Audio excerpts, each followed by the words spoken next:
Last week we clawed our way out of debt, the makeover, the snowball, the whole climb. And a fair question waits at the top of that climb. Once you've done everything right, what does actually getting wealthy even look like? Because we all picture the same thing, don't we? The car with the doors that open upward, the watch the size of a saucer, the mansion you can see from space. There's just one problem. Researchers went and actually measured the millionaires, knocked on the doors, checked the bank statements, and the person who answered looked nothing like that.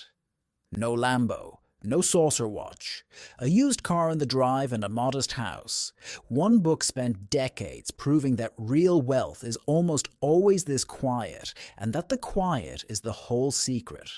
I'm the Monocle, and this is the Budget Wars, where the great money books argue it out, and you leave with what actually works. And this book?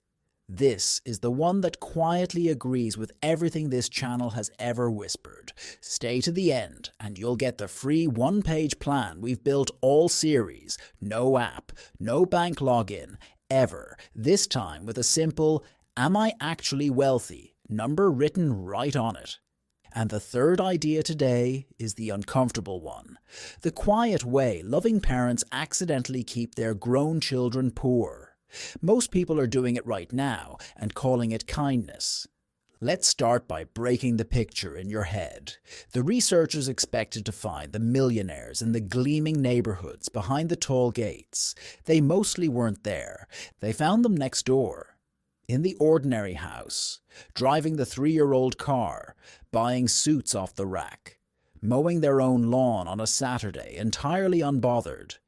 The flashy ones, the gleaming gate people, a lot of them weren't wealthy at all.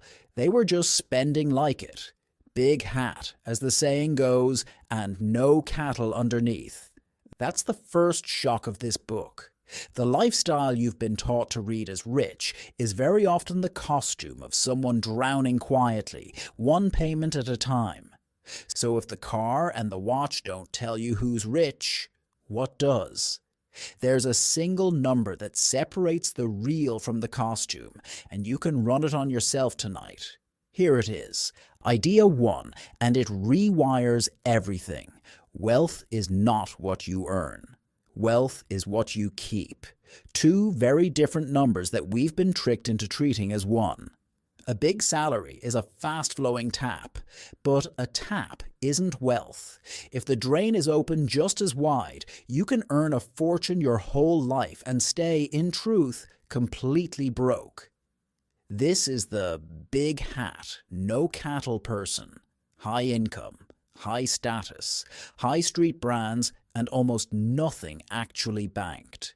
They look several rungs above their neighbor and sit secretly below. And the quiet millionaire next door is the mirror image. A modest income maybe, but the drain is nearly closed, so the tub fills year after boring year, until one day it's simply full. So stop asking what someone earns. It tells you almost nothing. Ask what they keep, and you'll finally be looking at the right number. And here's the freeing part. You don't need the fast tap to win this. A modest income with a nearly closed drain quietly beats a fortune pouring straight down the plug hole every single time.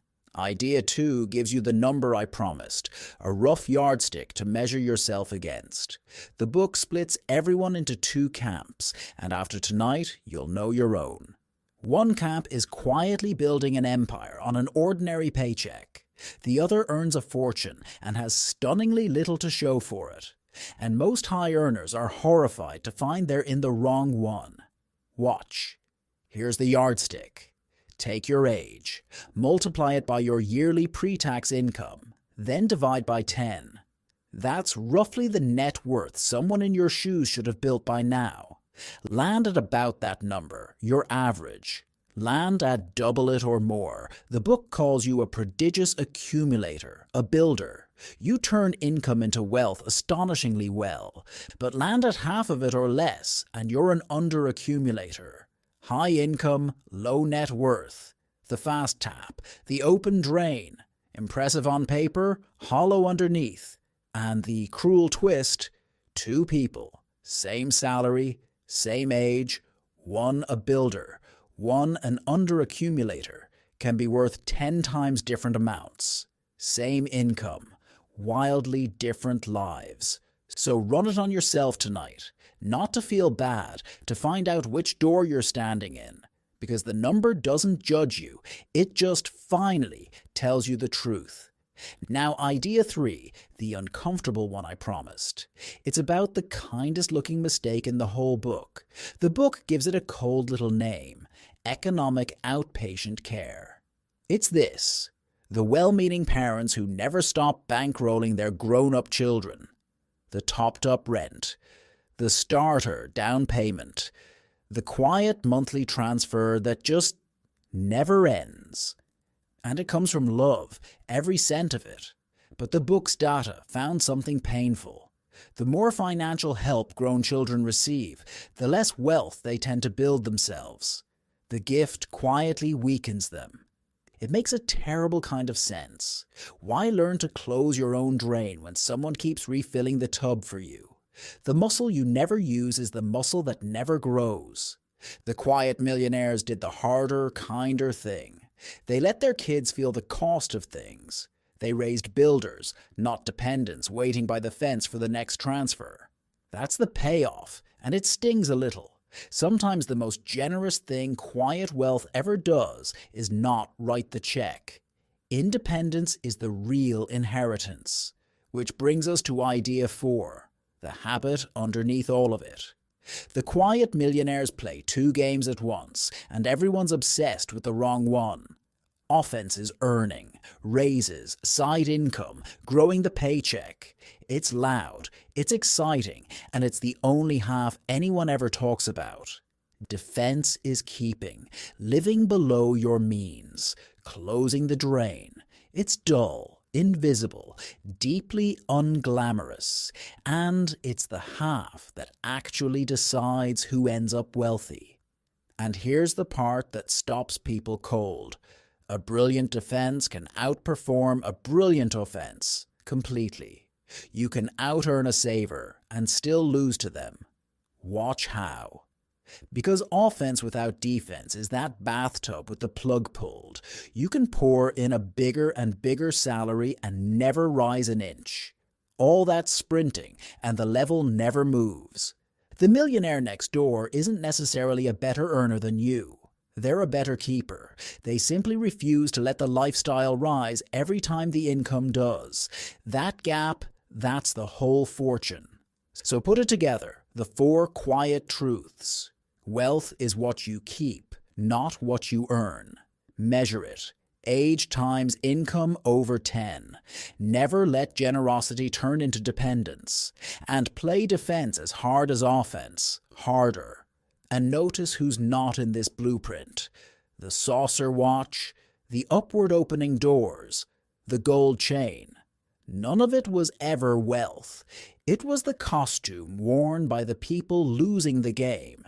Because here's the thread running through this whole series, said plainly at last: real wealth is quiet. It's a nearly closed drain, an ordinary car, and a number that grows in the dark while nobody's watching. The flashy one sold you a picture of rich. This book sells you the real thing, and the real thing, it turns out, looks almost boringly ordinary. That's not the disappointment. That's the secret. So here's your move. I've added the wealth yardstick, age times income over 10, straight onto that same free 1-page plan. 1 box, 1 honest number, and you'll finally know which door you're standing in. It's free, it lives in Google Sheets or Notion, and it will never once ask for your bank login. The link is waiting below. Grab it, run your own number tonight, and tell me honestly in the comments. Builder or under-accumulator? Which door did you land in? No shame here. I read every one. And next week, the finale. I read 10 money books so you don't have to, and underneath every single one of them was the same single budget, hiding in plain sight. Next episode, I hand it to you whole. I'll see you there.